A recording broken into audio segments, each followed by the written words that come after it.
قصه ده وایي په یوه مدرسه کې یوه پیغله معلمه او ښوونکې وه. هغه ډېره دینداره، هوښیاره او ښایسته وه. یوه ورځ یې څو استادو ملګرو وپوښتله چې ته دومره پوهه او ډېره ښایسته یې، تر اوسه مولې واده نه دي کړی؟ دې یوه کیسه ورته راواخیستله او هغه کیسه داسې به د یوه سړي یو ښځه وه او له هغې نه یې 5 لوڼې وې. په شپږم ځل چې ښځه حامله شوه، مېړه یې ورته وویل که دا ځل مو هم لور وزېږوله، ستا له لور یا له تا نه به ځان خلاصوم. د زېږون ورځ چې راغله، شپږمه لور یې وزېږېدل. مړه یې سخت غوسه شو. مخصن یې نوې زېږېدلې لور له ځانه سره واخیستله او په یو کاټن کې یې واچوله او د جومات خواته یې کښېښودله، په دې نیت چې په شپه کې یې څوک واخلي او دی ترې ځان خلاص کړي. سهار جومات ته ورغی، لور یې چا نه ووړې، بیرته یې کور ته راوړه. بله شپه یې بیا جومات مخې ته کښېښوده، سهار بیا چا نه ووړې. په دې ډول یې 6-7 ورځې دا لور جومات ته یوړه او بیرته یې راوړه.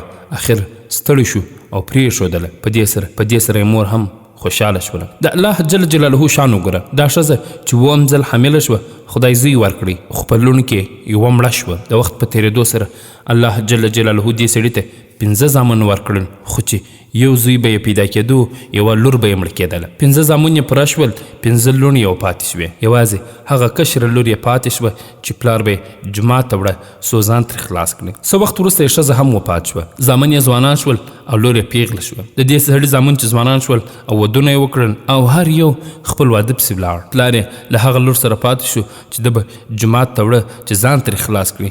شپې او ورځې تېرېږي. نن د هغې پلار ډېر کمزوري حالت کې دی، خو خپلو ټولو زامنو پرېښی دی، هر یو خپلې مخې ته تللی، خو همهغه لور یې ساتي چې د دې موجودیت یې نشو زغملی او څو ځله یې د هغې د ورکولو کوښښ کړی و. معلم له خپلو ملګرو وپوښتل چې تاسو به دا کیسه نه وي اورېدلې او نه به د انجلۍ او نه به د هغې پلار پېژنئ؟ هغو وویل نه، موږ یې نه پېژنو. معلم یې وویل هغه نجلۍ زه یم. تاسو له ما نه پوښتنه وکړه چې ته ولې واده نه کوې؟ زه اوس واده نشم کولی ځکه پلار یوازې نه سم پرېښودلی، هغه ډېر کمزوری دی او ساتنه یې زما په غاړه ده. زامن یې کله په میاشت کې پوښتنې ته راشي او نور هر یو خپل کار کوي. اوس مې چې پلار ته زما د ماشومتوب کیسه وریاده شي، ډېر خفه او پښیمانه شي او سخت وژاړي. عبرت زموږ په ټولنه کې دا جهالت اوس هم پاتې دی چې پلار او مور د لور په زېږېدلو نه خوشحاله کیږي، بلکې نارینه اولاد غواړي. یوه خبره په یاد ولرئ چې لور همیشه تر زوی وفاداره وي. زوی چې د کله واده وکړي، بیا هغه شانتې مینه او بیا هغه شانتې د مور و پلار قدر او احترام ورسره نه وي. خو لور که څه هم د پلار پر کور ناست وي او یا د خسرګنۍ کړې وي، همیشه یې په زړه کې د مور و پلار قدر او احترام موجود.